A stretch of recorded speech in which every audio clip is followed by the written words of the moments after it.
Okay, so this very important artist, John Singer Sargent, I think that people have forgotten about him. And I love his paintings. I think he's a wonderful artist. He was so prolific. He made so many works of art. And he lived between 1856, when he was born, until 1925. So he traveled a lot. He is one of the leading portrait painters of his generation. It is the luxury, the aristocracy, the people, the wealthy people, the Bostonians, the wealthy Bostonians. And he did 900 oil paintings, at least more than 2,000 watercolors. There has been a revaluation of his watercolors. Before, people thought that they were kind of sketches or something, that it was not as important as an oil painting, but the technique that he gets with his watercolors is amazing. So he made, of course, many sketches, many drawings for his finishing products, and drawings as well. And he traveled all around Europe. He went to Venice, to Corfu, to the Middle East. He came to the US very often, and even to Florida, as I was talking at the beginning. So he has American parents. He was very skilled with his brush. They say that he could draw, which is really a wonderful talent.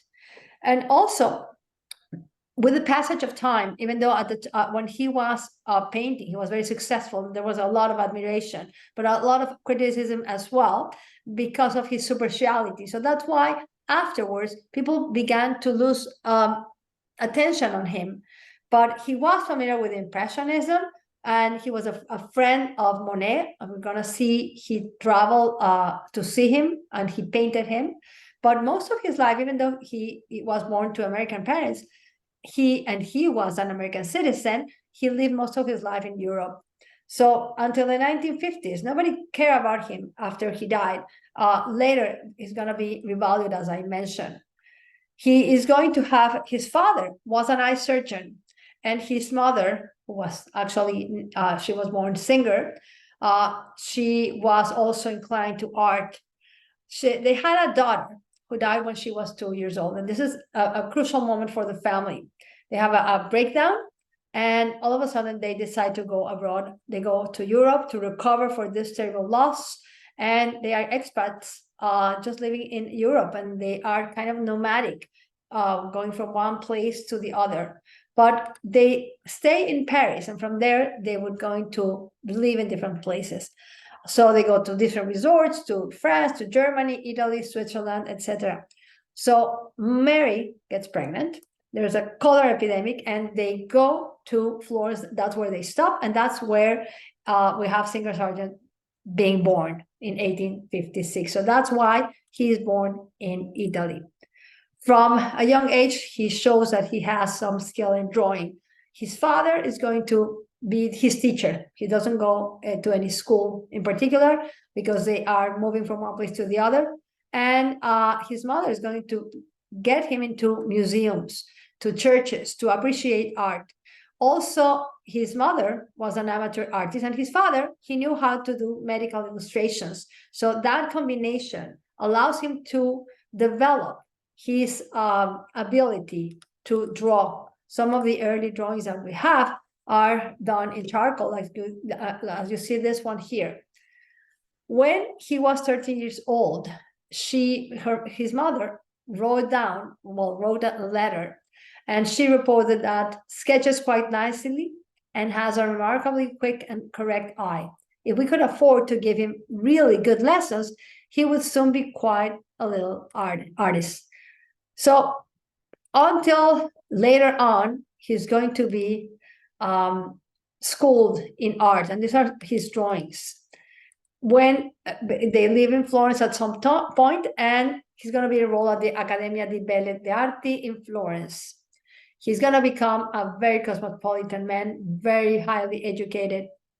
He's going to love music and accomplish, of course, a musician as well. And he's going to write and mainly read a lot. He was fluent in different languages like French, Italian, and German. And because he traveled a lot. They're going to send him when he's 17 years old to Paris, 1874. This is the moment so you can understand a little bit about the timeline.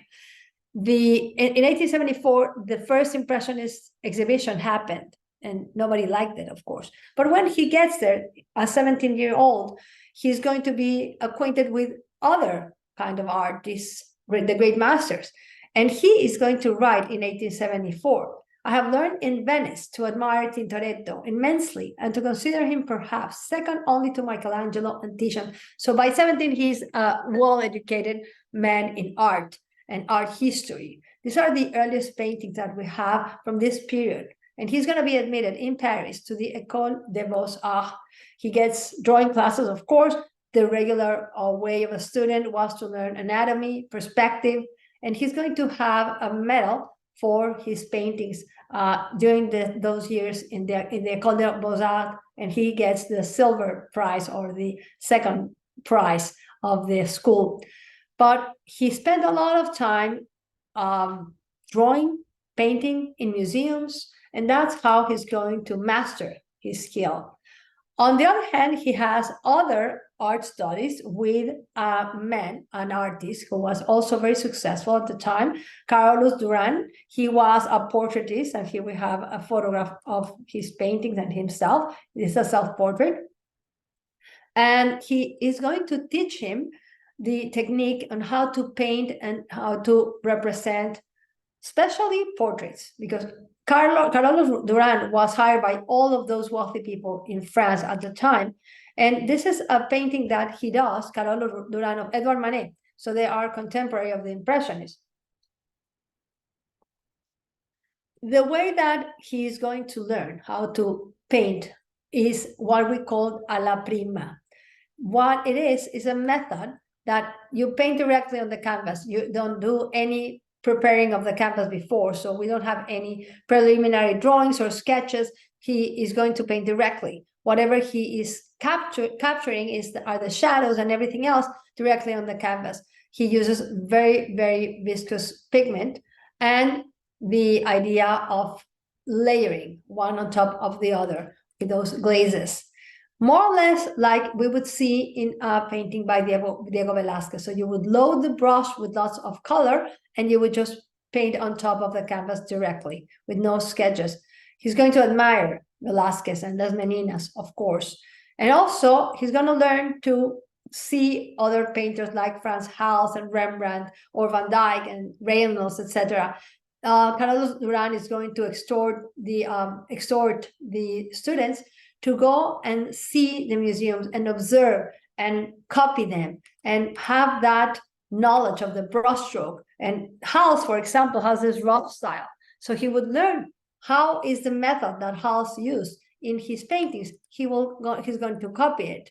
So it looks like a sketch that it is unfinished, but the whole thing is going to be the finished product, of course. He's going to become his best student because stylistically, he's going to get how to portray people. Very spontaneous. He uses color very brightly as well, and not using any underdrawing. That was usually the way painters would do. For example, this is Jean-Léon Gérôme.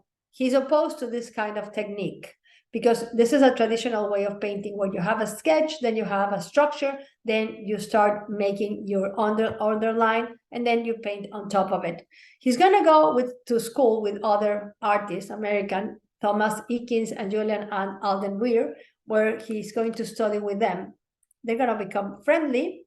And as I mentioned, he is going to become very popular because he was very talented and he knew how to speak French perfectly, not the other expats in France. He's going to become friends with artists like Degas, Rodin, Monet, and Whistler through one of his friends, Paul César Helou, which is painted right here in this drawing. And he starts to have commissions for portraits. Carolus Duran is going to influence him in doing those portraits. In 1876 is when he travels for the first time to the US with his mother and his sister. And he gets this commission to make this portrait of Fanny Watts. She was a childhood friend, so she's going to give him the opportunity to portray her. When we're seeing this painting, we see her that she's sitting down but she's about to get up. It looks like she's moving to one side, probably looking straight forward. So it's kind of a different kind of posture, not usually seen in a portrait. He gets admitted to show this painting at the official salon in Paris. So that's a big thing for an artist, a young artist, to get that admission.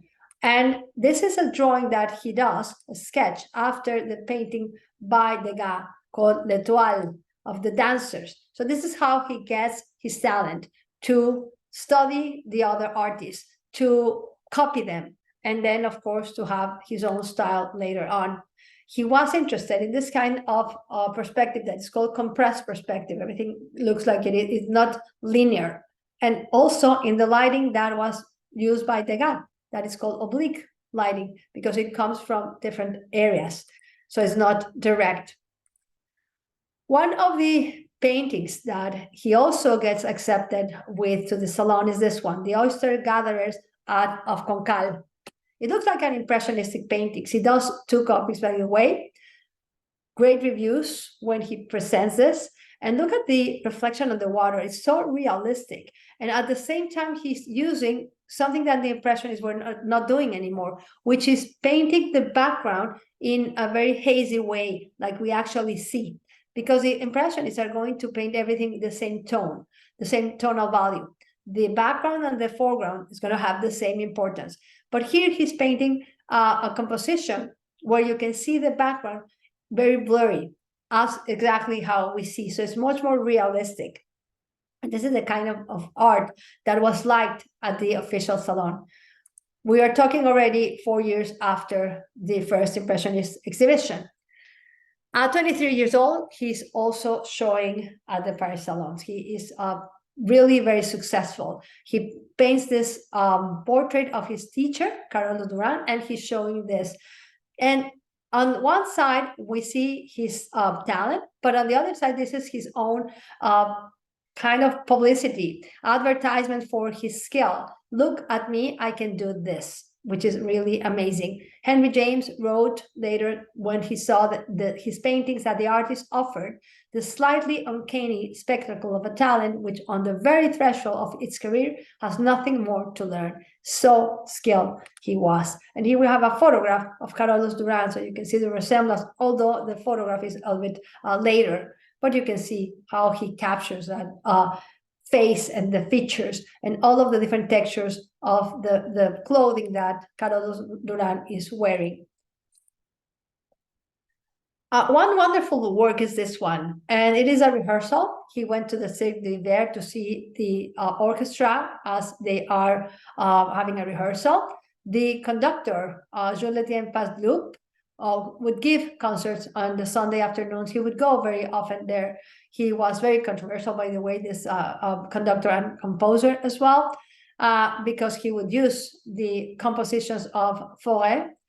And it is almost abstract, but there's a lot of movement. You can even hear the music almost. He is experimenting with the technique of the Impressionists. He uses a monochrome palette, so there's no contrast of colors or brightness of colors as we would see with Impressionists, but it's a very energetic composition and really suggests movement and probably the notes of the music that we could hear. He's very interested in music. Remember, he knew how to play the piano, and he loved modern composers. So he was an advocate of modern composers. Stanley Olson wrote, "Music was John's consuming interest after painting. It was his chief pleasure, and it became the nucleus of his social life." But if you think about the comparison to a painting by Degas, because the Impressionists were interested in movement. So that is a big influence of this ballet rehearsal by Degas. And in the on the right-hand side, you see the orchestra rehearsing. Also, we have the place where he would go to see those rehearsals. The Cirque d'Hiver still is standing, and it is a circular structure. It is a circus. And he made a second version of this same idea of the rehearsal. This is a larger version, but also he is going to include color, which is red, and this area right here, which is the corner, the clowns of the circus looking and hearing the music of that rehearsal right there. So Of course, we have people who are going to write and talk about Sargent, and I'm not going to read all of the different things that they said about him because we don't have enough time. But here we have this wonderful painting and the actual place as it looked at that time when there was a circus going on. So they would use, of course, all of this, the seats for the rehearsal of the orchestra at the circus. And this is how it looks today, that same circus. It's the same structure, of course. The interior has changed a little bit. When he traveled, he would also capture different things like light, like color, and he traveled to Spain, to Holland, to Venice. He is going to do not only portraits that were commissioned, but also genre scenes. But this one, which is just a staircase, is rather interesting because it is a study of light, a study of white, how to paint white, which is rather difficult. And then there is an influence of the Impressionists, especially of Claude Monet, because the Impressionists are going to be interested in representing reflection. But also his genre paintings are really amazing because he's going to paint the dancers on the streets. Rosina Ferrara in Capri in Italy is going to be one of his models for his paintings. And this one here, which this girl is on top of this the roof, and she's dancing the tarantella, and the light also that comes from the sky and the white of the walls, it adds to that energy. And the only point that we see here on that rooftop is her dancing and the musician with the tambourine, which is really capturing movement, as he is going to love to do. He loved the Spanish dancers, and he studied the paintings by Velázquez. He loved the music, the Spanish music, the Spanish dance, capturing movement, capturing every gesture when they clap their hands, when they are singing, when they are dancing, they are moving. This is a study for a painting that he made. And he visited Spain in 1879. He's going to be really observing the dance of the flamenco. And this is the Jaleo. It's a very famous painting about music, about dance. This is in Boston at the Isabella Stewart Gardner Museum. He's going to paint always in his studio, but he's going to have a lot of sketches, a lot of drawings when he travels. Look at the strong light effects. The light, the artificial light, of course, and hear the music of this painting.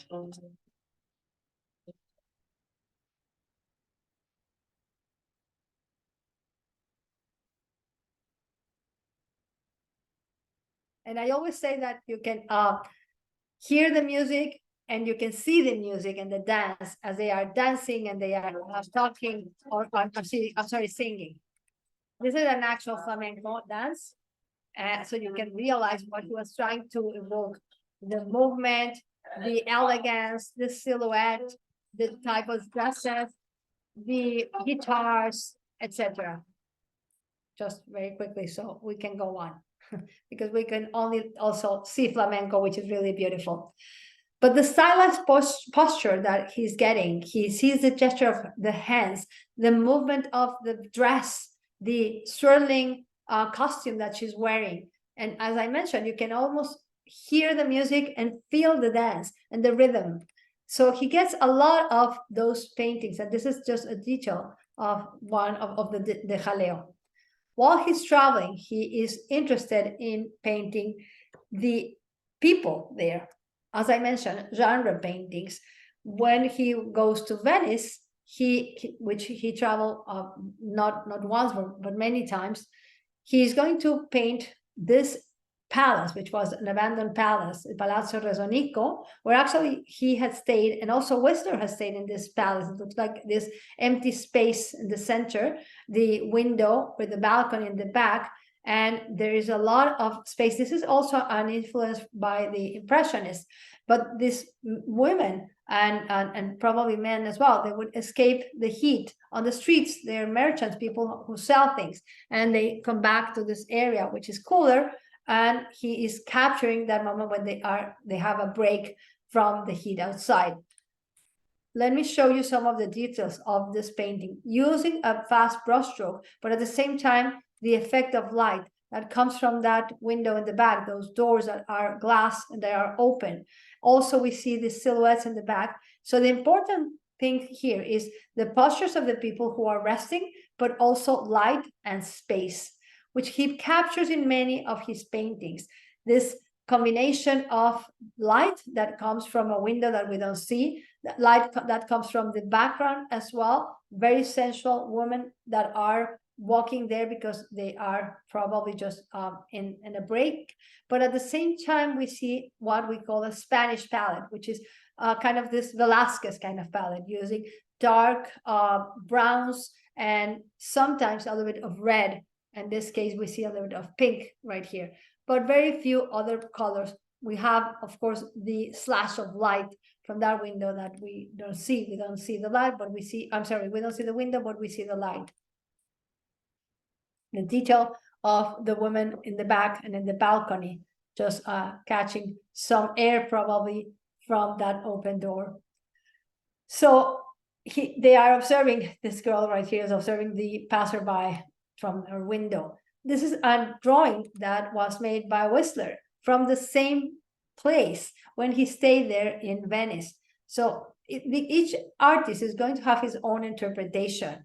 And we have different views, of course, of the same place, but from the other angle, looking to the other side. And as I mentioned, that Spanish palette comes from Velázquez's use of red, browns, black, and white, of course, like this Venetian interior, with that idea of light that is very strong and shines through some of the windows, and it reflects on the floor, as you find here. Some of the details of the people there, the figures, the female figures are here working, doing something in particular.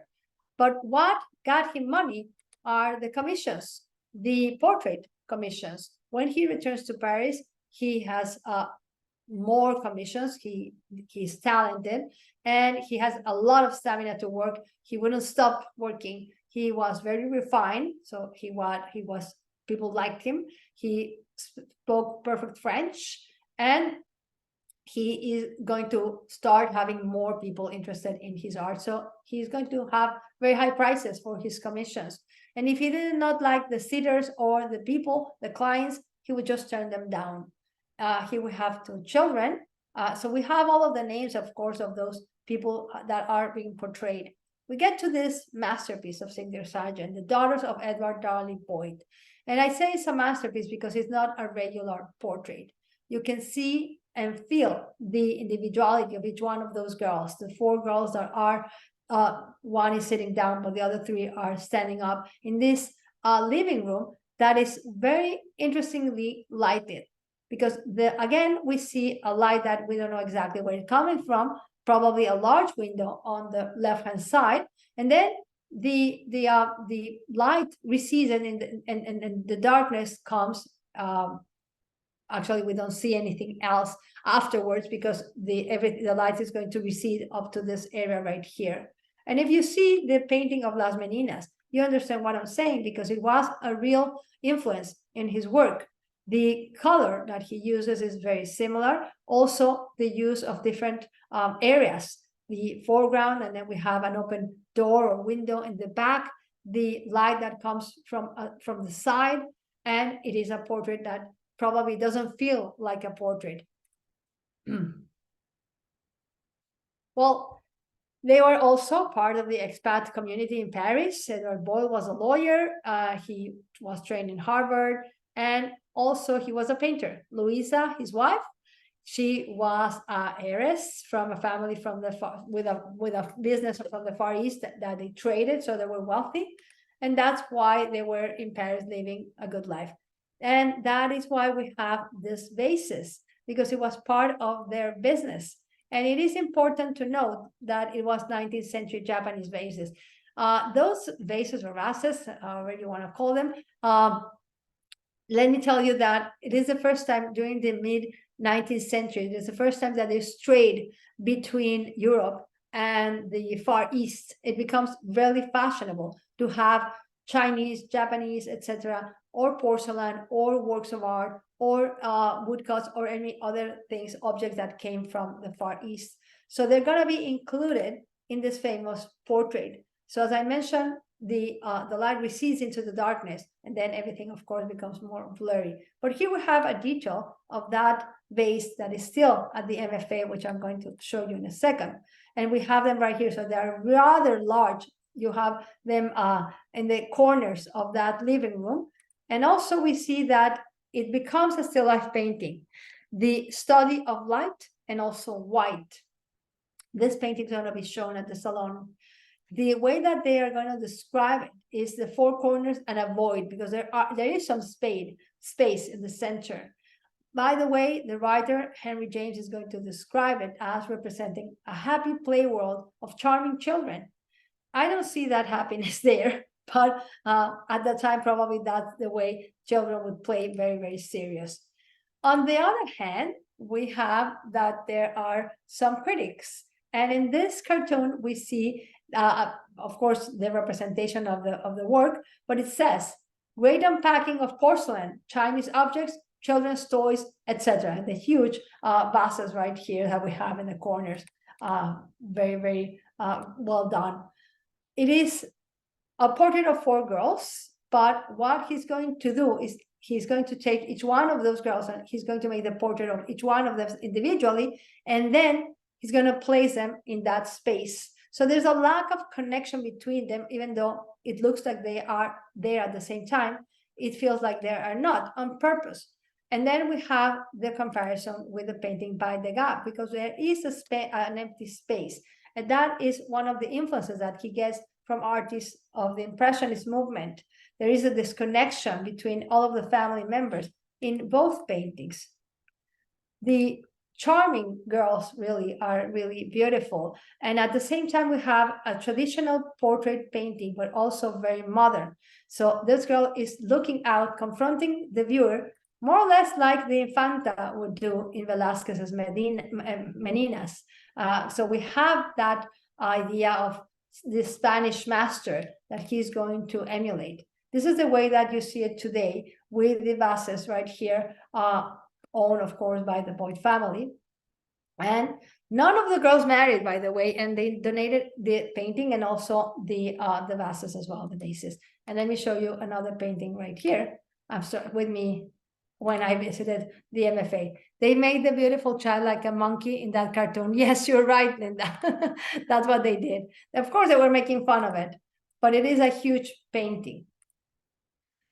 So probably, and we really do not know if he had a closer relationship with his friend, probably a romantic attachment, because he never married. She's Charlotte Burckhardt.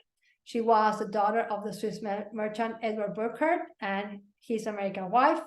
And he's going to portray her. So first, he has friends that commission him with portraits, and this is going to be shown at the salon. And it's going to be called Lady with the Rose, even though it is a portrait of his friend. And we get to a very scandalous painting, and it's going to be very controversial. Today it's called Portrait of Madame X. It has been renamed, of course, because this is a portrait of Madame Pierre Gautreau.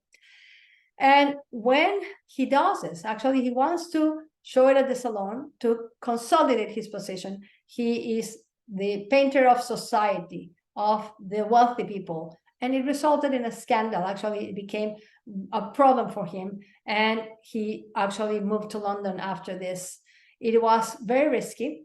And first of all, it was not commissioned by her. He writes to a mutual acquaintance, and I have to read. I have a great desire to paint her portrait and have reason to think she would allow it, and is waiting for someone to propose this homage to her beauty. You might tell her that I am a man of prodigious talent. And so he seeks for this commission. He wants to paint her. Her name is Regine Amélie Avignon. She is the daughter of Creole parents from New Orleans. After the Civil War, they going to go to Paris. She goes with her mother. She's married. She will marry an old man, a banker, Pierre Gautreau. That's why we know her as Madame Gautreau. So she's an American. This is a photograph of her, so we can see her profile, and another photograph of her, which she looks rather different from the painting itself. So He made several sketches. Somehow, he convinces her that he wants to paint her. So it was not a real commission, but he convinces her. And she's going to be drawn in different ways, different postures, with that nightgown that she's using, her profile. Look how well he does the features of her face. It's really amazing. With just one line, he gets that profile. Another painting, this is a watercolor that he made also of her. And this one as well. This is Madame Gateau drinking a toast. So finally, he does this painting, and you can see it today and say why it is so scandalous. She is a sexy married woman. It's not proper to be using, first of all, the cleavage and the way that she is just kind of very, very sexual. But the original painting, she had the strap falling. So adding to that sexuality of this painting.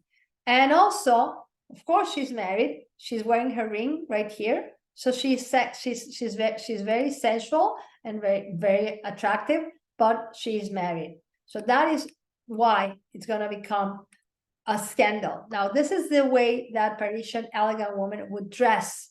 Very different from this dress that she's wearing, which is an hourglass kind of silhouette, very, very provocative. And then, of course, criticism. And it says here, a dress that does not interfere with armholes, very attractive fashion, making fun, of course, of this portrait. Or this other that they say the new model for the Ace of Hearts. And they put a heart right here on her chest, which is rather funny. But this painting, it took him more than a year to complete. And as I mentioned, he's going to cover the first version because it was very daring. After this, all of his commissions dried up. Nobody wanted him to paint them. And he considered to just give up painting. He maybe would go to music or business. And he told that to a friend. But then he's going to move to London. And the reaction of the visitors, Judy Gautier observed, is it a woman, a chimera, the figure of a unicorn rearing as a heraldic coat of arms, or perhaps the work of some Oriental decorative artist to whom the human form is forbidden, etc., etc. People did not like it. So what happened to that painting? He kept it until 1916, and then he's going to sell it to the Metropolitan Museum, just after a few months after Gautreau died. The only condition for that sale was that they have to rename it Madame X, so nobody would associate this painting with Madame Gautreau. And he stated before selling it, I suppose it is the best thing I have done. He probably had this long and intense romantic friendship with this handsome aristocratic artist, Albert de Belleroche. Today, we think that he was probably an homosexual, and that's why he never married. And he had very close friends, many friends, and he remained all his life a bachelor. This is a painting of his friend and probably this love relationship. His portrait is going to be hung at his Chelsea dining room all through his life of his friend. Also, they think that probably he used him as a model for the portrait of Madame X because he was so handsome as well and very fine features, as you can see in the drawing. There is another Madame X, by the way, done by Rodin. I want to state this as a side note. This bust of a very known countess, the Countess Anne-Elisabeth de Noailles, who was also a poet, and she did not like this bust and asked him Rodin not to exhibit it. So, of course, today is at the Met. Here we have her, and this is the portrait. He visited Monet at Giverny, and he does this kind of impressionistic work. We have here a painting done en plein air, outside, outdoors. Monet is going to say that about Sargent. He's not an impressionist in the sense that we use the word. He's too much under the influence of Carolus Duran. That means that he's not using the technique that the impressionists would use, painting outside, not using black, just being focused on reflection and the ephemeral. But he's not going to include the painting that was done by Monet at this time, even though we don't see it very clearly. It is this painting today at the Museum of Fine Arts in Boston, the MFA. And Sargent purchased at the time from Monet 4 of his works. He loved this painting, and he kept this painting until he died. Love Monet. There were negative responses from some of his colleagues, like Pissarro. Pissarro wrote, "He's not an enthusiast, but rather a skillful performer." So if you're talking about Impressionism in comparison to his paintings, it is a completely different way of representing things. But also there was a satirical essay written by Sickert that titled Sargentolatry, because all of the wealthy women wanted to be portrayed by him. When he moved to London after that fiasco with Madame X, we have English critics that did not like his art because he was too much French style, the way that he handled the painting. He would say that he was Frenchified, and describe his technique as metallic and rigid and very, very cold. No taste or expression, and nothing else. He is going to be a close friend, this new friend, the writer, Henry James. They're going to be close, and Henry James says that when he came to London, he would help him out and to push to the best of his ability as he is going to write. I love this painting. It's one of the masterpieces that he created already when he was in London. It's called Carnation, Lily, Lily, Rose. He's going to have success at the Royal Academy when he presents this painting. And finally, it's going to be purchased by the Tate Gallery. What we see right here is a garden. And it is probably late afternoon. It is an English garden. Look at the beautiful flowers. 2 young girls are lighting lanterns. They are the daughters of his friend, Frederick Barnard, who was an illustrator. And this is the moment of dusk. So it's the study of light. All of this lush green foliage surrounding them is kind of almost like this abstract representation of a garden. There's no horizon, and the light is flickering as well. The idea comes from the Pre-Raphaelites, who love to represent something that is kind of this dreamlike representation, a mythical scene, or unrealistic representation that looks real, but is not. It's kind of this fairy tale. Also, we can see that photography is going to have a important role in his paintings. This is Peggy in the garden, and probably he's going to use some of it. Here we have him painting, because what he takes first, he's going to take a long time to paint this masterpiece. But the title comes from a popular song, and the song says, a wreath around her head she wore, carnation, lily, lily, rose. So when he comes back to London, he goes with his friend Francis David Millet, to the village of Broadway. He's going to spend time there. While he is there, he gets this idea because he sees lanterns hanging from the trees while he goes on this boat in the River Thames with his friend Austin Abbey. And the effect of light is very important. Look at the rosy cheeks of the girls as they are lighting those lanterns. He starts painting en plein air, outdoors. The purple tint of the evening gets through. The reflection on the white flowers or the white dresses as well. The pinkish feeling or color, the tone that he uses to portray the reflection of light, not only from the lanterns, but also from the dusk, the light that is already fading, the late afternoon. He made several sketches and studies like this one. What is the best posture to paint? How he's going to develop the painting. This is another preparatory drawing. So he's going to develop a magical scene. This is Dorothy Barnard, one of the girls, and he uses a white brush because it is just like a sketch, like a preparatory drawing or paint. So he's going to just put the posture of the girl. Here we have him painting. So from September to November, he is painting outside. He needs to have the light perfect at that moment when he has to capture it. So it's just a few minutes every day. At the end, of course, the flowers have died because winter is there already. So he's going to use artificial flowers because he needs the same effect of light. So the following summer, he's going to finish the painting. So it took him a long time to represent this effect.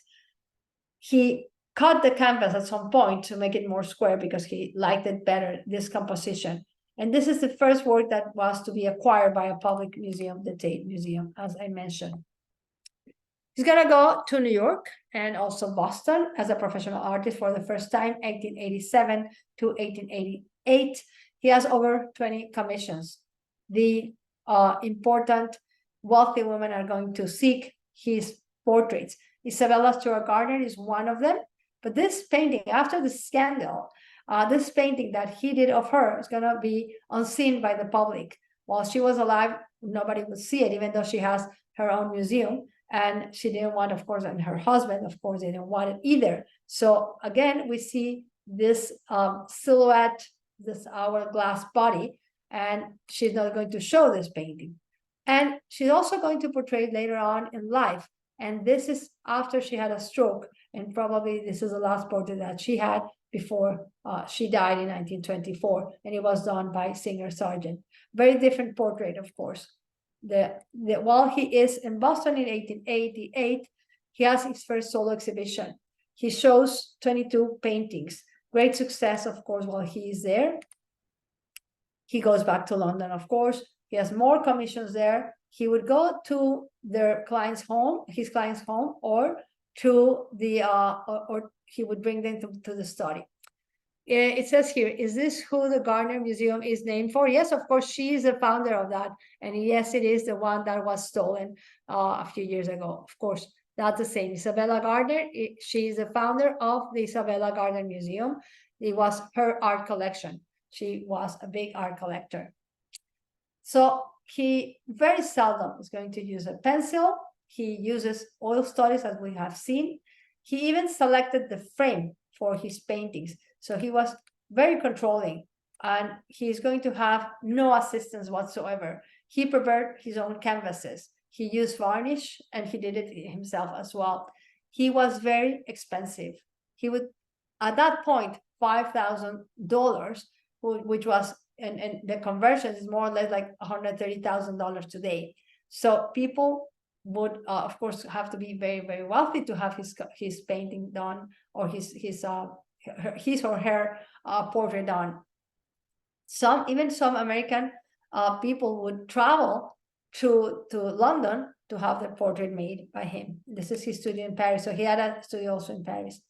Also, he's going to make non-commissioned portraits because he wanted to, like this one of the actress Ellen Terry as Lady Macbeth, and she is going to have a great performance, and Sargent is going to convince her to see it for a portrait, which is this one right here.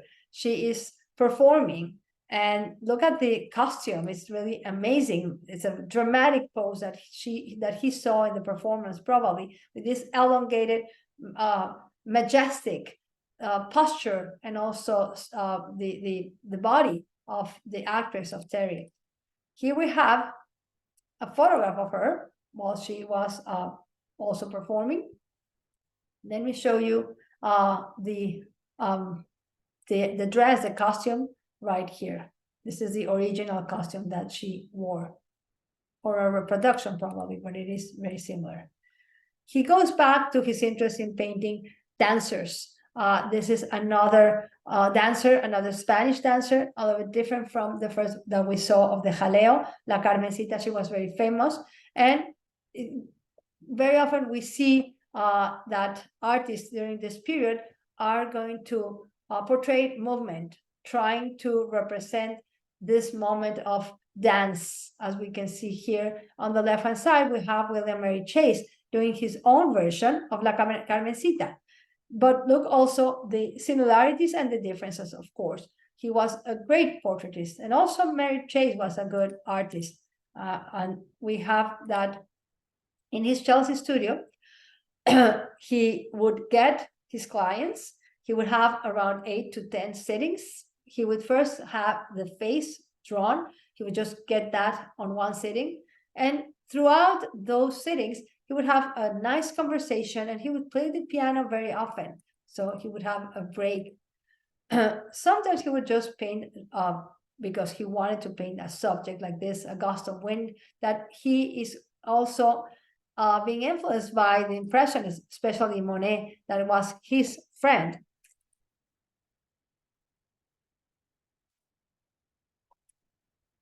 This is a painting from 1890s. He's going to have also male models. In this case, he's going to be inspired by this faun that was found in Rome in the Castle San Angelo in the 1620s, more or less. It was owned by the Cardinal Barberini, the Pope's nephew, and probably he wanted to evoke this Greek mythology and somehow those postures that the Greco-Roman sculptors would do. But also he's going to have the inspiration from Velázquez and Goya, the Spanish painter, like this portrait of Beatrice Golet, which looks rather traditional, like this Goya right here. Even the letters, Beatrice or Beatrice, in the upper part, also playing with a small bird right here in Francisco Goya's painting, and the bird here on the cage, inside the cage. He does 3 portraits for Robert Louis Stevenson, the author of The Strange Case of Dr. Jekyll and Mr. Hyde, and also Treasure Island. And he was interested in his work, and he's painted as this relaxed writer, very attentive. Look at the fur carpet, also the fast brushstroke that he uses for the chair, but also for the carpet. But he captures a moment of relaxation of the author. And then we have another painting that he does. In this case, he is also portraying his wife on the right-hand side. By the way, this was sold in 2004. Today is in the Crystal Bridges Museum.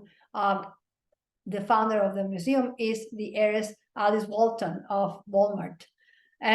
But I want you to see this because there's much more than just a portrait in this painting. First of all, there's a void in the center. There's an empty space, but that empty space is an opening. It's a door, and it leads to this area where you can see the staircase and even the other door in the back. But also, even though he's painting a couple, he paints it in different ways, one looking to one side, walking to one side, and the other one looking to the other one.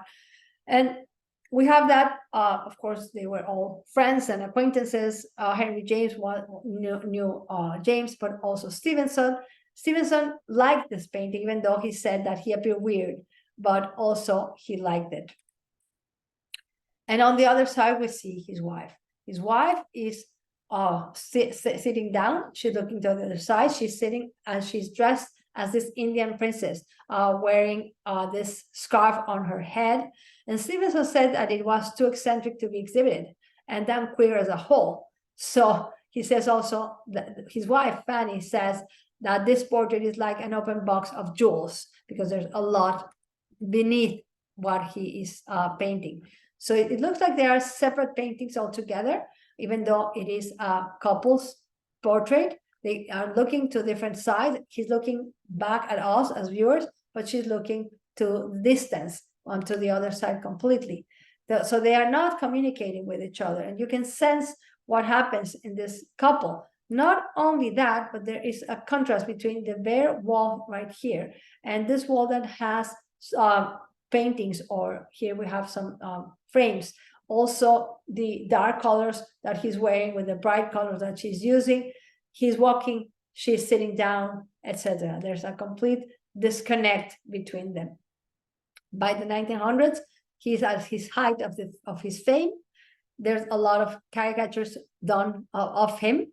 Sargent at work, just listening to music, painting as crazy, this corpulent physique that he developed. And here is a representation of him in Vanity Fair. So he was quite famous at the time. Also, the line that the ladies had to do before getting into his studio. It was called the court at his studio. Of course, making fun of those ladies that wanted to be painted by him and have his portrait done. He traveled more. He had less time for portraiture. But look at this elegant palatial home. It's called the Palazzo Barbaro. And we can see that it is a Venetian palazzo.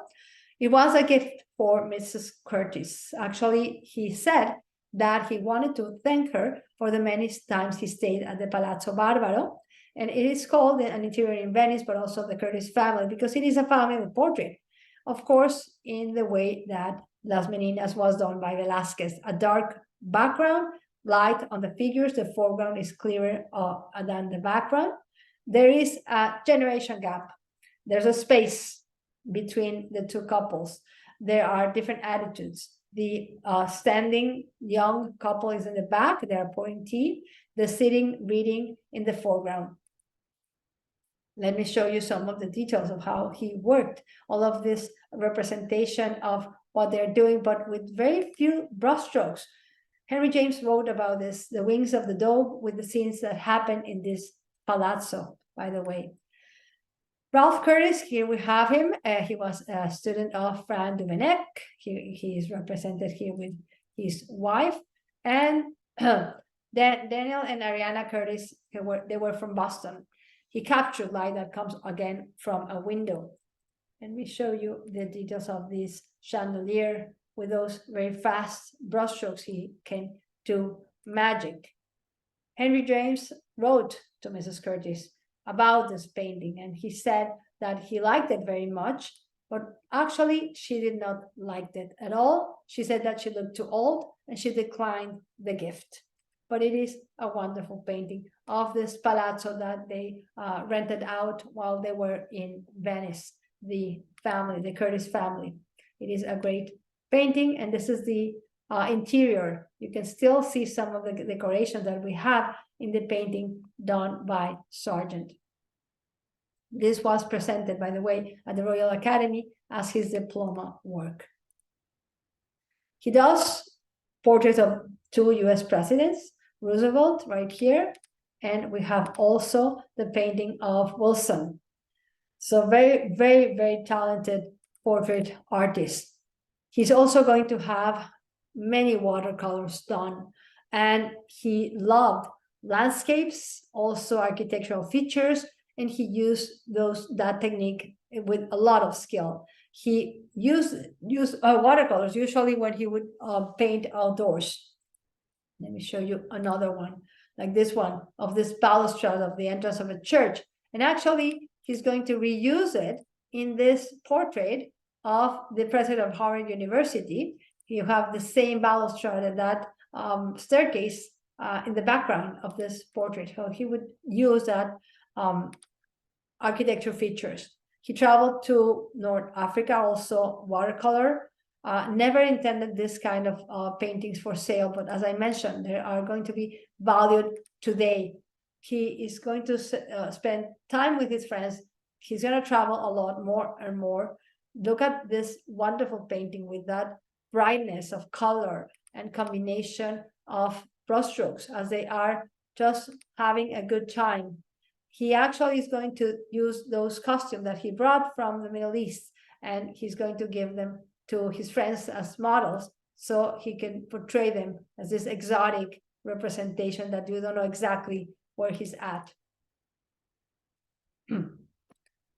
So officially at 51 years old, he is going to close his studio. He wanted to travel more, and probably this is the last portrait that he does, his self-portrait that he does in 1907.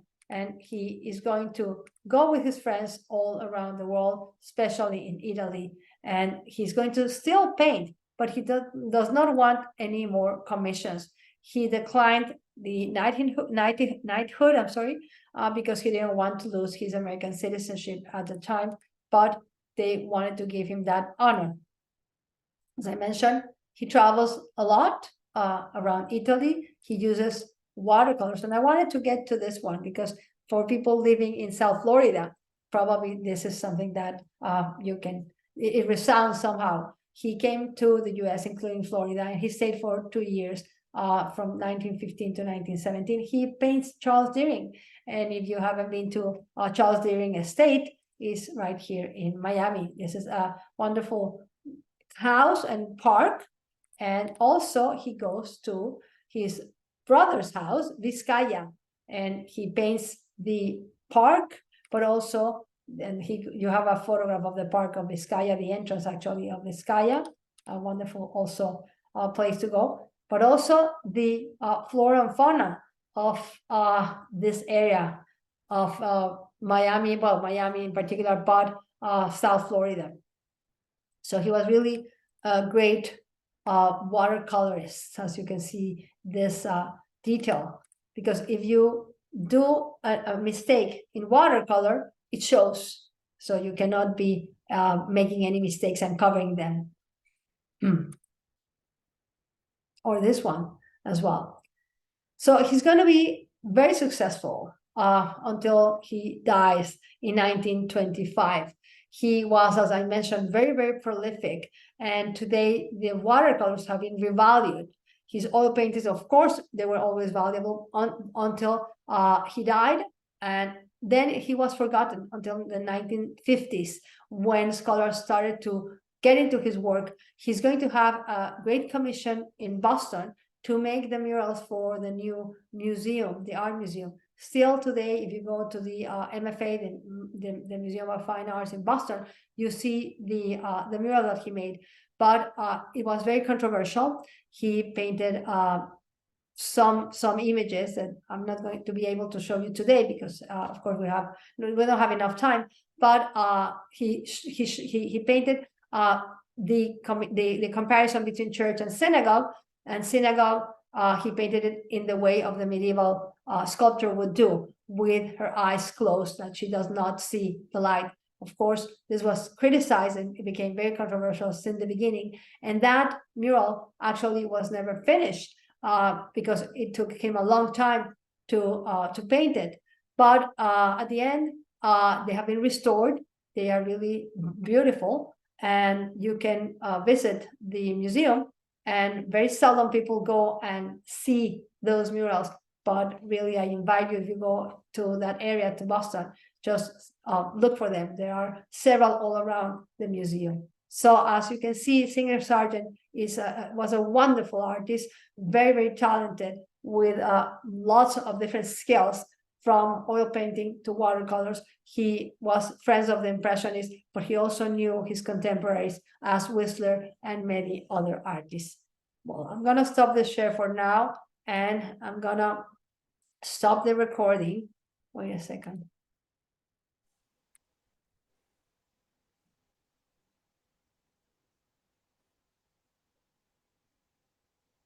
Yeah.